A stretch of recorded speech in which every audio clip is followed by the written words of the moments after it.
Enough is enough. Time for a rational reopening. This is the title of a comprehensive piece by independent Senator Dr. Adrian Augier. A development economist, Dr. Augier provides an in-depth analysis of what he foresees as the dismal fiscal situation facing the island and calls for bureaucracy to take a back seat and problem-solving skills and pragmatism to take precedent. Augier paints the picture of an economy on the brink of collapse. To be looking now down the road at July and August and September, which are not particularly active months, especially in the absence of, say, a booster for us like Carnival or Jazz, which we also lost, and not knowing, I think that is part of the great dilemma, not knowing what is to come because there's a lack of clarity. Then one starts to be very anxious. As a business, you're anxious, and of course that anxiety must be reflected also in the state of mind of the staff, because for those of us who have kept all of our staff, every single striking team member is still here, and we would like them to continue to be here because they have families, they have obligations. Also, the repercussions through the financial system is of great concern, because if rents are not paid, if mortgages are not paid, then it puts pressure on the banking system, and once that starts to go, we're all in trouble, because that's not banks' money, that's depositors' money, and a lot of people are living off their savings. So if there's a liquidity crunch in the economy, we're all going to be in trouble.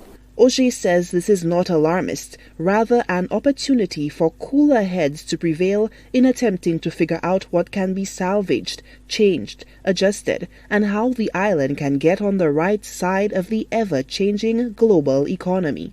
Working in separate camps is not the answer. We need to move quickly, and therefore the only way to that is combine our efforts, cut out all the middle people, cut out all the red tape, just sit frankly with each other, and let's make a plan for our collective survival. And how does the ongoing state of emergency factor into this plan? According to Augier's treatise, it does not. He writes, quote, "There is no emergency. If we want to welcome visitors to peaceful shores, we must end the SOE now." End quote. There is no health emergency in the country. Thank God. We should be grateful. And let us use that opportunity now to move ahead. We need to leapfrog. We need to catch up. We need to save again. We need to work again. We need to invest again. We need business coming through the door. And so my principal problem with it is that it is an unnecessary curtailment of human rights and freedoms. Meanwhile, the independent senator has dismissed the current protocols, which require a policing of passenger arrivals. Augier believes the protocols are unrealistic and advises that they be abandoned. He says the onus is on the island to learn from neighboring territories and adopt best practices. Look at what is happening in Jamaica, which is working. And then Jamaica is doing a pre-flight screening, which is voluntary. It's not voluntary, you have to do it, so it's part of your travel authorization. It's 6 points. You can do it online and you submit it, so that by the time you get to Jamaica, they have data on you and they can identify whether you're high risk or not.